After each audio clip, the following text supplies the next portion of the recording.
எங்கள் வீட்டை பொறுத்த மட்டும் எல்லாமே நான் நான்ஸ்டிக்கில் தான் செய்வேன்.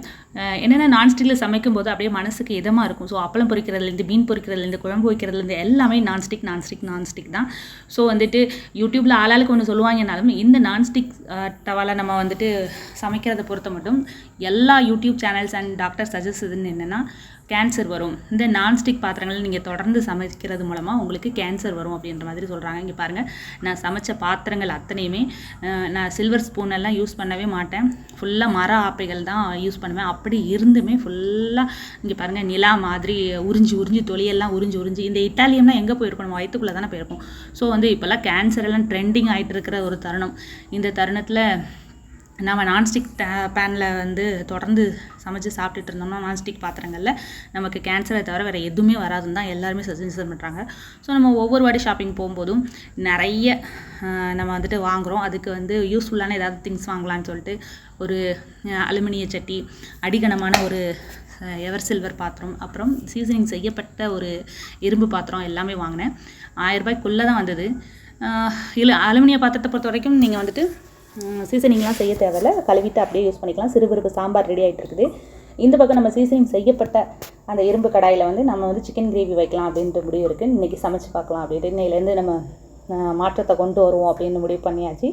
ஸோ வந்துட்டு ஒவ்வொரு தடவை நம்ம போகும்போதும் வாங்கிட்டு வரலான்னு ஒவ்வொரு தடவையும் நான் நினைப்பேன். ஹோட்டலில் சாப்பிடும்போதெல்லாம் ஹோட்டல் சாப்பாடு எப்படி இவ்வளோ டேஸ்ட்டாக இருக்குன்னு. நிஜமாகவே இந்த பாத்திரம் தான் போல், நம்ம வீட்டில் சமைக்கிறது டேஸ்ட்டாக இருக்கும், அதையும் தாண்டி இது ரொம்ப டேஸ்ட்டாக இருந்தது இன்றைக்கி. அப்புறம் வந்துட்டு ஒரு அகலமான ஈயச்சட்டி ஒன்று எடுத்தேன். ஈயச்சட்டியாக இருக்கட்டும், இரும்பு சட்டியாக இருக்கட்டும், நீங்கள் வந்து என்ன பண்ணுங்கள், சமைச்சதுக்கப்புறம் அதை வந்து ஒரு பவுலுக்கு மாற்றிட்டு அதை கழுவி வச்சிடணும். அதிலே வச்சுருந்தீங்கன்னா ஈயச்சட்டி ஒரு நாள் வரைக்கும் தாங்கும், அதுக்கு மேலே தாங்காது. இரும்பு சட்டியை பொறுத்த மட்டும் நீங்கள் உடனே சமைச்சிட்டு இன்னொரு பாத்திரத்தில் நீங்கள் வந்து மாற்றிடணும்.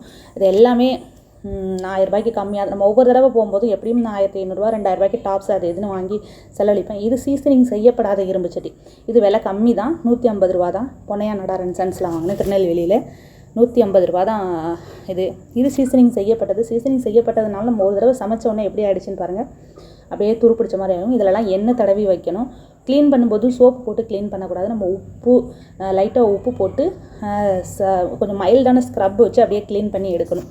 இதெல்லாம் இது மெயின்டைன் பண்ணுறதுக்கு நான்ஸ்டிக் டவாலே சமைச்சிட்டு போயிடலாம் அப்படின்னு நீங்கள் முடிவு எடுத்தீங்கன்னா அது என்றைக்கு இல்லைனாலும் நம்ம பசங்களுக்கு வந்து நோயை வாங்கி கொடுக்குற மாதிரி தான் அப்படின்னு சொன்னதுனால நான் இந்த ஒரு நல்ல முடிவு எடுத்திருக்கேன்.